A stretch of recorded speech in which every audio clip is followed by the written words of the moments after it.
Believe it or not, the three images that I'm showing you right now are all the same fish. Hey, it's Brock here from Uncommon Aquatics, and today I'm going to do something a little different that I'll probably end up down the road doing a lot more of. And that is a species profile on a specific fish that I'm really fond of. And today, that is the chocolate cichlid. Now, before I turned the camera on, I specifically told him to swim across here in about 30 seconds, and he's not doing it. So I guess that's the first thing in the profile, is it's not a well-behaved fish. I gave it specific instructions, but he's hanging out right, see if I can figure out left and right while holding this, right there. Now this is a crazy fish. I almost think it's like the perfect cichlid, because it gets big and it can handle being in with bigger aggressive cichlids like some of the ones I have in here, but it also is fairly peaceful towards smaller cichlids. It doesn't really destroy plants. It's beautiful. Like, there's a lot to like about this fish. So let's get into it. So the chocolate cichlid is a South American cichlid. So as we think about Tankmates, you can see I've got a wide range of South American cichlids in this aquarium. And I would say that most South American cichlids would be a good tankmate for a chocolate cichlid. They are fairly mild in terms of aggression, so you want to try to match that temperament as much as you can.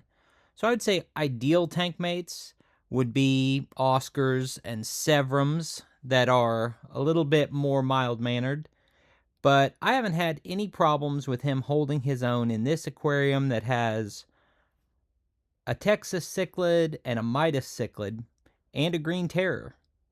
Now, it's possible that will change as they get bigger, but I added these fish when they were all small, and I rarely see any chasing between them. And the chocolate cichlid really just seems to fit in with everybody and mind his own business. One difference that I do notice between the chocolate cichlid and all of the rest of the cichlids in this tank is he prefers feeding from the top more than any of the rest. All of these fish will eat from the top or from the bottom, but the chocolate really spends a lot of time with his nose up towards the top of the water, looking for something resembling an insect that he can jump at. Here you see him doing just that. He's just patrolling the top of the water while everyone else is at the bottom eating. So I almost have to be intentional about putting in some floating food for him. Another thing to notice in this shot is his color, whereas he's kind of a yellow with pink fins. That's one of my favorite things about this fish, is that his colors are constantly changing. If I had to nail down what color this fish is, I would go with the color you see here, which is kind of a dark green with splotchy yellow and reddish on the fins. But I've seen a wide range of colors from this fish. Sometimes he's almost white. Sometimes he's almost all yellow with a green spot. Sometimes he's almost solid black. As a matter of fact, when I bought this fish, there were 5 in the aquarium. 4 of them were solid black, and this one was yellow and green. And it took the store owner a little bit of time to convince me that they were even the same fish. Now, since my chocolate cichlid is kind of small, I thought I'd grab some footage of people who have a larger, more mature chocolate cichlid.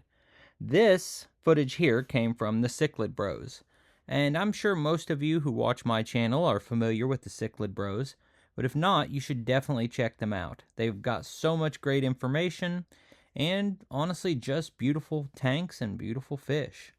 So I'm a big fan of their content. And this is a picture of another fish that they showed, a very mature 12-inch chocolate cichlid. You can see it looks completely different, not just in color, but in body type as it gets bigger.